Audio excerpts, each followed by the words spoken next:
এখন যে compound word বা ফ্রেজটি নিয়ে আলোচনা করব সেই ফ্রেজটি অত্যন্ত পরিচিত একটি ফ্রেজ। দেখুন, সেক্সুয়াল অ্যাসাল্ট। সেক্সুয়াল অ্যাসাল্ট ফ্রেজটির বাংলা বা কম্পাউন্ড ওয়ার্ডটির বাংলা অনেকেই জানে না, কিন্তু এটি বিভিন্ন ক্ষেত্রে অনেকে ব্যবহার করে থাকেন। শুরুতে ডেফিনেশনটা দেখে না যাক। A statutory offence that provides that it is a crime to knowingly cause other person to engage in an unwanted sexual act by force or threat.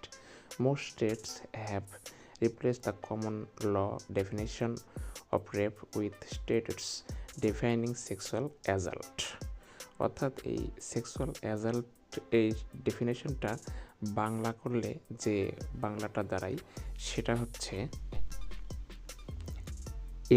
এটি একটি বিধিবদ্ধ অপরাধ যা প্রদান করে যে অন্য ব্যক্তিকে জ্ঞাতসারে বল প্রয়োগ বা হুমকির মাধ্যমে একটি অবাঞ্ছিত যৌন কাজে জড়িত করা। অধিকাংশ দেশেই বা স্থানেই যৌন নিপীড়ন সংজ্ঞায়িত আইনগুলির সাথে ধর্ষণের সাধারণ আইনের সংজ্ঞা প্রতিস্থাপন করে। তো ভিউয়ার্স, আশা করি বুঝতে পেরেছেন যে সেক্সুয়াল অ্যাসাল্ট যে কম্পাউন্ড ওয়ার্ডটি, এইটা আসলে দ্বারা কি বোঝানো হয়ে থাকে।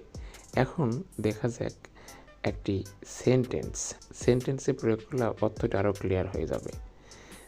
The ladies are always victim of sexual assault in their work place. অর্থাৎ মহিলারা তাদের কর্মক্ষেত্রে সর্বদা যৌন নির্যাতনের শিকার হন।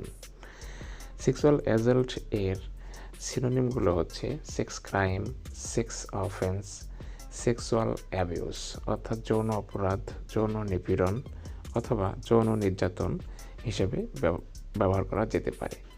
ধন্যবাদ।